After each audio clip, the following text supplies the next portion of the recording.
Diploma in યોગ, શરીર વિજ્ઞાન અને આરોગ્યશાસ્ત્ર, પેપર નંબર 2, પાચનતંત્ર, પાર્ટ 2. પાચનતંત્રના પાર્ટ 1ના વિડીયોમાં આપણે પાચનતંત્રના અવયવની માહિતી મેળવી હતી. તેમાં મોં, દાંત, લાળપિંડ, મોંમાં અન્નપાચન, ગળું, અન્નનળી, જઠર, મીઠાનો તેજાબ, પાચનના આટલા અવયવોનો આપણે અભ્યાસ કરેલો હતો. હવે આપણે બીજા અવયવો અને રસો, યોગ અને કસરતથી પાચનતંત્ર ઉપર અસરનો અભ્યાસ કરીશું. પાર્ટ 2, અવયવ 9, નાનું આંતરડું.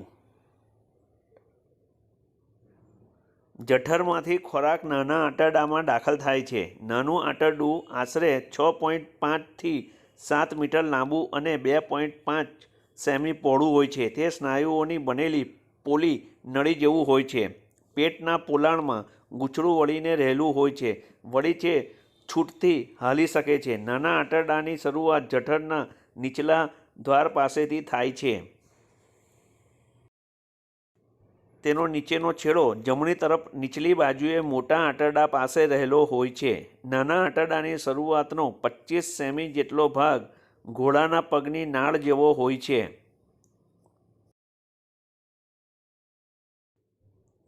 જેને પક્વાશય કહે છે. પક્વાશયના નળાકાર ભાગમાં સ્વાદુપિંડનો માથાનો ભાગ આડો રહેલો હોય છે.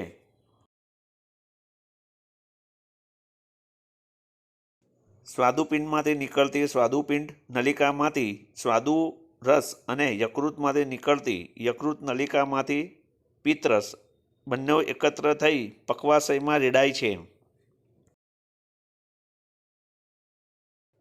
જઠરની માફક નાના આંતરડાને પણ 4 પડ હોય છે. બહારનું ઉત્તરાંત વેસ્ટનથી બનેલું ચળકતું આવરણ.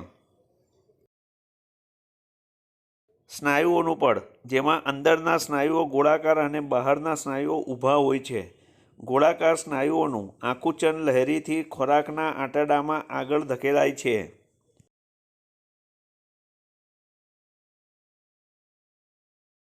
અંતત્વચાનું આવરણ, જેમાં અનેક કરચલીઓ પડેલી હોય છે, જેથી પાચક રસ ઉત્પન્ન થવા માટે તેને ખોરાકના અભિશોષણ માટે ઓછી જગ્યામાં મોટો વિસ્તાર મળી રહે છે.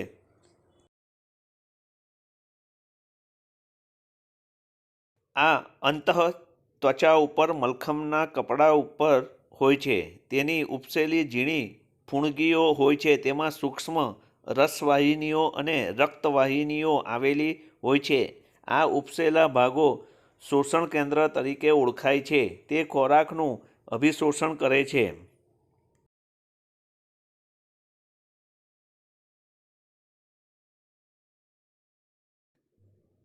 આંતત્વચાની નીચે ગ્રંથિઓ આવેલી હોય છે. તેમાંથી આંતરરસ ઝરે છે અને આંતરડાના પોલાણમાં તે રસ રેડાય છે. 10મો અવયવ, યકૃત અથવા કલેજું. કલેજું એ શરીરની સૌથી મોટી ગ્રંથિ છે. તેનો રંગ લાલાશ પડતો તપકીરિયા અને વજન આશરે 1.5 થી 2 કિલોગ્રામ જેટલું હોય છે. એ પેટના પોલાણમાં જમણી બાજુએ ઉદરપટલની નીચે તેને અડીને રહેલું હોય છે. તે ડાબી બાજુએ જઠરને થોડુંક ઢાંકી દે છે. તેથી તેની ક્ષૈતિજ લંબાઈ આશરે 20 સેમી અને જાડાઈ 15 સેમી હોય છે. યકૃતનો ઉપરનો ભાગ ઘુમટ આકારનો લીસો હોય છે, જ્યારે નીચેનો ભાગ ખરબચડો હોય છે. એક ઊભી ફાટાથી યકૃતનો જમણો અને ડાબો એવા 2 ભાગ પડે છે.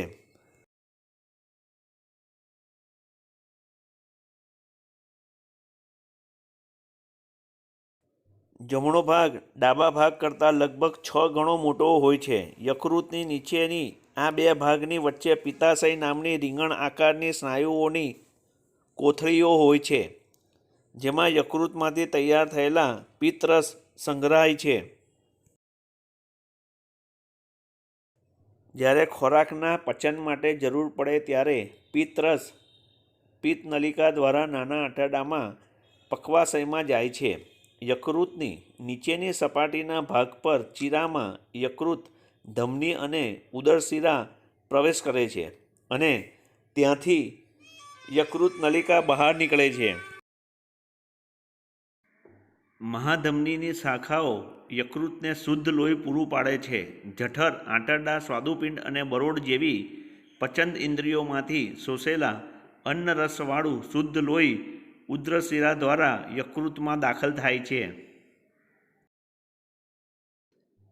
પછી તેના ઝીણા ઝીણા ફાટાઓ પડે છે અને યકૃતમાં કોષોની આજુબાજુ સૂક્ષ્મ કેશવાહિનીઓનું જાળું બની જાય છે.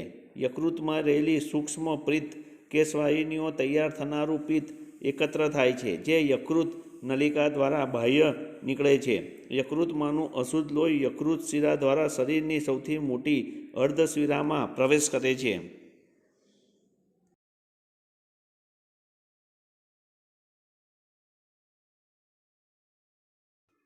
યકૃતના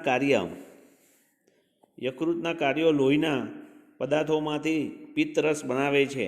નાશ પામનારો રક્તકણોમાંથી પિત્તરસ તૈયાર થાય છે. પિત્તરસ ખોરાકના ચરબીયુક્ત પદાર્થોના પાચન અને તેના શોષણ કાર્યમાં સહાય કરે છે. ઉપરાંત પિત્તરસ નાના આંતરડાના સ્નાયુઓને સંકોચન માટેની પ્રેરણા આપે છે અને નિરુપયોગી કચરો પણ બહાર કાઢે છે.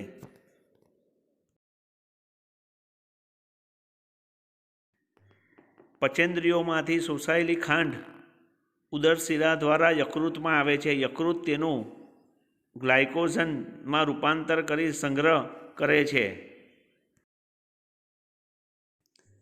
શરીરમાં જ્યારે ગરમી અને શક્તિની જરૂરિયાત ઊભી થાય ત્યારે આ ગ્લુકોઝમાંથી ફરીથી ગ્લુકોઝ નામની ખાંડ તૈયાર થાય છે અને લોહી દ્વારા શરીરના વિવિધ અવયવોમાં પહોંચાડે છે.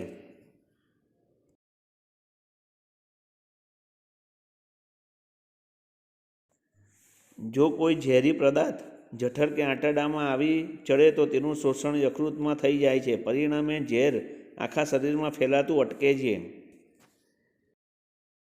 આંતરડા દ્વારા શોષિત એમિનો એસિડમાંથી યકૃત પ્લાઝમા પ્રોટીન, આલ્બુમિન અને ગ્લોબ્યુલિનનું નિર્માણ કરે છે. આ પ્રોટીન્સ લોહી દ્વારા વિવિધ અવયવોમાં જાય છે અને તેને પોષણ આપે છે.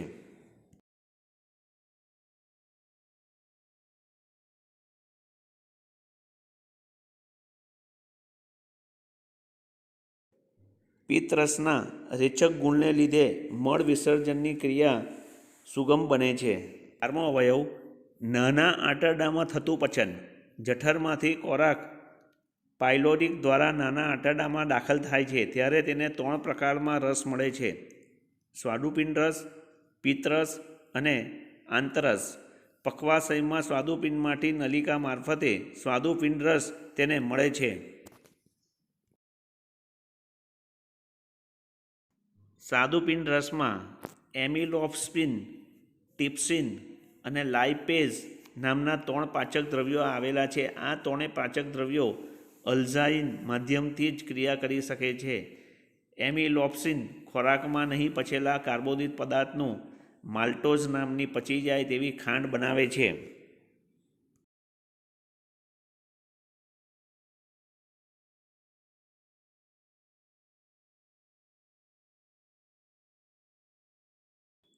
ટ્રિપ્સિન પ્રોટીનનું પેપ્ટાઇઝ અને એમિનો એસિડમાં રૂપાંતર કરે છે. લાઇપેઝ પિત્તરસની સહાયથી ચરબીનું યુક્ત પદાર્થનું દુર્ગંધ અને સાબુ જેવા ઓગળનાર શોષવાલાયક દ્રવ્યોમાં રૂપાંતર થાય છે. નાના આંતરડાની આંતરત્વચાની નીચે આવેલી પાચક ગ્રંથિઓમાંથી આંતરરસ ઝરે છે. એમાં 2 પ્રકારના પાચક દ્રવ્યો હોય છે.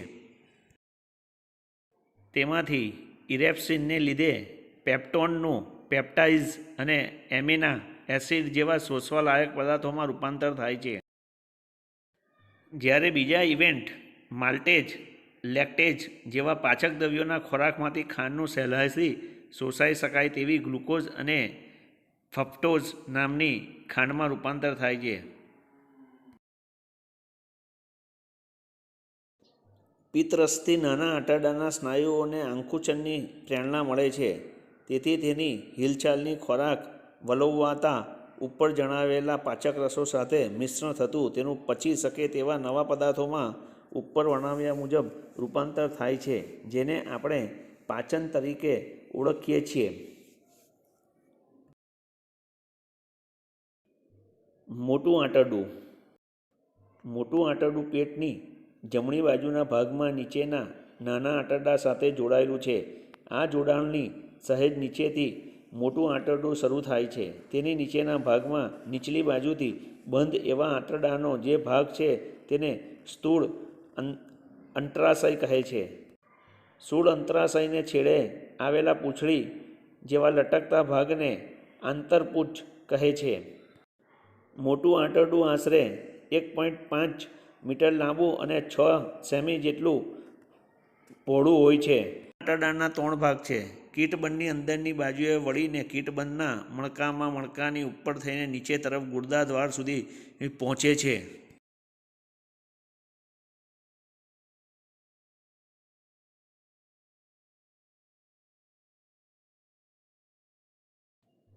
આ છેલ્લા 12 થી 15 સેમી લંબાઈના ભાગને મળાશય કહેવામાં આવે છે, જેમાં મળ ભેગો થતાં જાડા વર્તુળાકાર સ્નાયુઓના પ્રસરણથી આપણી ઈચ્છા મુજબ મળ વિસર્જન કરી શકીએ છીએ.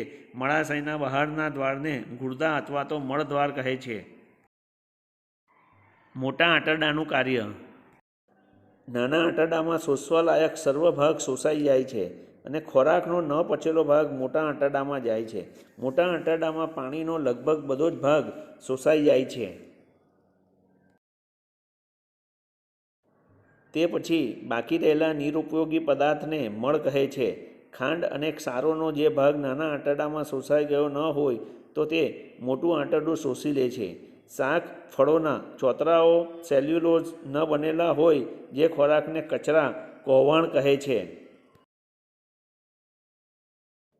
કોહવાળને લીધે સેલ્યુલોઝમાં રહેલા પોષક તત્વો છૂટા પડી દુર્ગંધ મારતા વાયુઓ ઉત્પન્ન થાય છે. મોટાભાગના સ્નાયુઓના આંકુચનથી મળ હળવે હળવે બહાર ફેંકાય છે. સ્વસ્થ મનુષ્યનો મળ ઘટ અને બંધાયેલો હોય છે. પાણી જેવો કે અર્ધ પ્રવાહી મળ પેદા થાય તો એ અતિસારની નિશાની છે.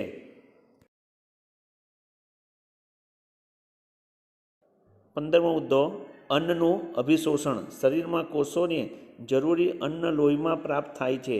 તેની અન્ન માર્ગમાં પચેલું અન્ન લોહીમાં દાખલ થવું જોઈએ.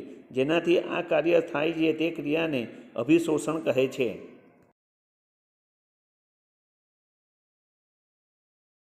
બીજી રીતે કહીએ તો અન્ન માર્ગમાં પચેલા ખોરાકનો લોહીમાં મળી જવાની ક્રિયાને અભિશોષણ કહે છે.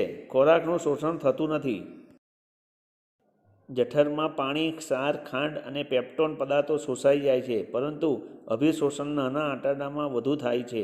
નાના આંતરડાનો અંતરત્વચા મલખમ જેવો હોય છે, જેના અસંખ્ય ફૂગણીઓ આવેલી હોય છે.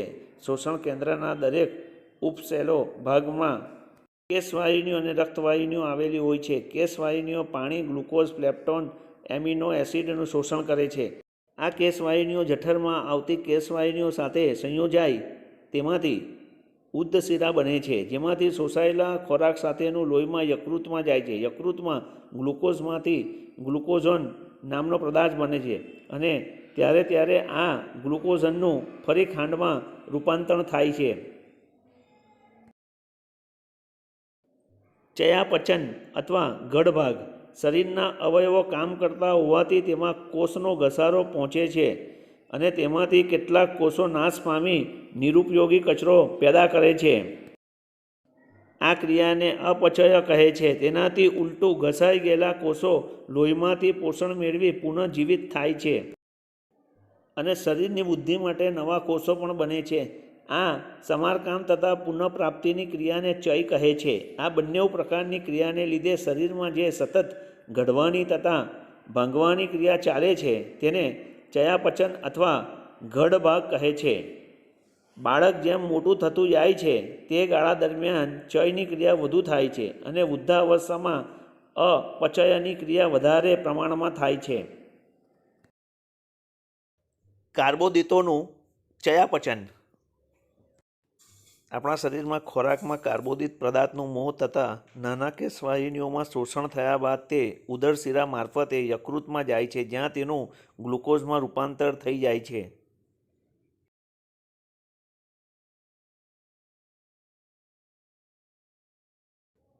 પ્રાણવાયુની મદદથી આ ખાંડનું કોષમાં જ્વલન થયા કરે છે અને પરિણામે શરીરને ગરમી અને શક્તિ પેદા કરે છે. આ કાર્ય માટે કોષોને ખાંડની જેમ જેમ જરૂર પડ્યા કરે છે તેમ તેમ ગ્લુકોઝમાંથી પુનઃ ગ્લુકોઝમાં રૂપાંતર થયા કરે છે અને જ્વલન દ્વારા શરીરને ગરમી તથા શક્તિ મળ્યા કરે છે. જો જરૂર કરતાં વધારે પ્રમાણમાં કાર્બોદિત પદાર્થો ખાવામાં આવે તો તેમાંથી બાકી રહેલા પદાર્થોમાં ચરબીમાં રૂપાંતર ચામડી નીચે સંગ્રહ થાય છે. 18મું નત્રયુક્ત પદાર્થો પ્રાંતોનું ચયાપચય. આપણે આગળ જોઈ ગયા તે પ્રમાણે ખોરાકના પ્રોટીનનું જઠર અને નાના આંતરડામાં પેપ્ટોન, પેપ્ટાઇન અને એમિનો એસિડમાં રૂપાંતર થઈ જઠર અને નાના આંતરડાના સૂક્ષ્મ કેશવાહિનીઓ તેમાં શોષાઈ જાય છે. ઉદરશિરા મારફતે તે પ્રથમ યકૃતમાં જાય છે અને પછી તે આખા શરીરમાં લોહીમાં ભળી જાય છે. તેનાથી ઘસાયેલો કોષો પુનઃજીવિત થાય છે અને નવા કોષોનું નિર્માણ થાય છે. નાશ પામેલા કોષોમાંથી યકૃતમાં મૂત્ર અને મૂત્રાશય તૈયાર થાય છે, જેને પરસેવા કે મૂત્ર મારફતે શરીરની બહાર ફેંકાય છે.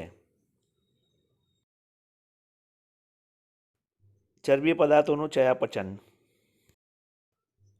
ખોરાકોમાં ચરબીયુક્ત પદાર્થોમાંનું નાના આંતરડામાં પચન થઈ તેમાંથી દુગ્ધદ્રવ્ય અને વાયુ બને છે, જેનું રસવાહિનીઓમાં શોષણ થઈ જાય છે. પછી તે મોટી રસવાહિનીઓ મારફતે ઉપર ગરદન તરફ જઈ વક્ષ રસનલિકા મારફતે લોહીમાં ભળે છે.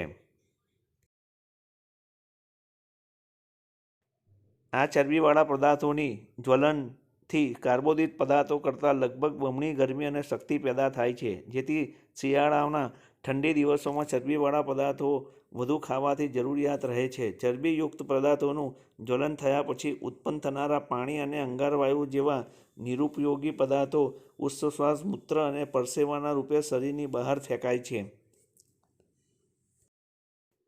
પાચન તંત્ર ઉપર થતી નિયમિત યોગ અને વ્યાયામની તાત્કાલિક અને દૂરગામી અસરો. માનવ શરીરનો વિકાસ મુખ્ય આધાર પાચન ક્રિયા છે. માનવી ગમે તેટલો ઉત્તમ પ્રકારનો ખોરાક ખાય, પરંતુ જો તેનું શરીરમાં યોગ્ય પાચન ન થાય તો તે અર્થહીન ગણાય છે.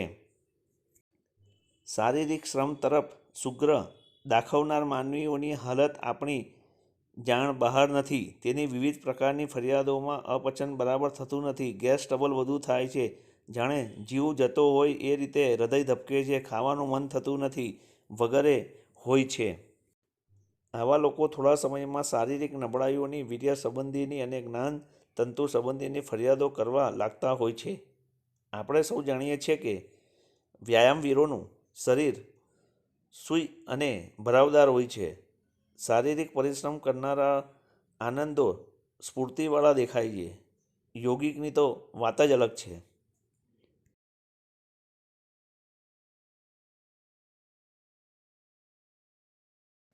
યોગ કસરત કરનારના લોકોનો ખોરાક સામાન્ય માનવીઓ કરતાં સારો હોય છે. આમ કેમ? એનો જવાબ એ છે કે શરીરના અન્ય તંત્રોની માફક યોગને વ્યાયામની અસર પાચન તંત્ર ઉપર થતી હોય છે. વ્યાયામ યોગ કરવાથી પાચન શક્તિ વધે છે. યોગથી પાચન શક્તિ વધતા પચેલો ખોરાક શરીરની રક્તવાહિનીઓ અને કેશવાહિનીઓમાં શોષાઈ જઈ લોહીમાં ભળી જતો હોય છે. લોહીના ભ્રમણની સાથે સાથે પોષક તત્વો પૂરા પડતા હોય છે. આમ અન્ન પચનની સમગ્ર ક્રિયા પાચન, શોષણ અને શોષણથી થતી હોય છે. તેને લીધે શરીર સશક્ત અને તંદુરસ્ત બનતું હોય છે.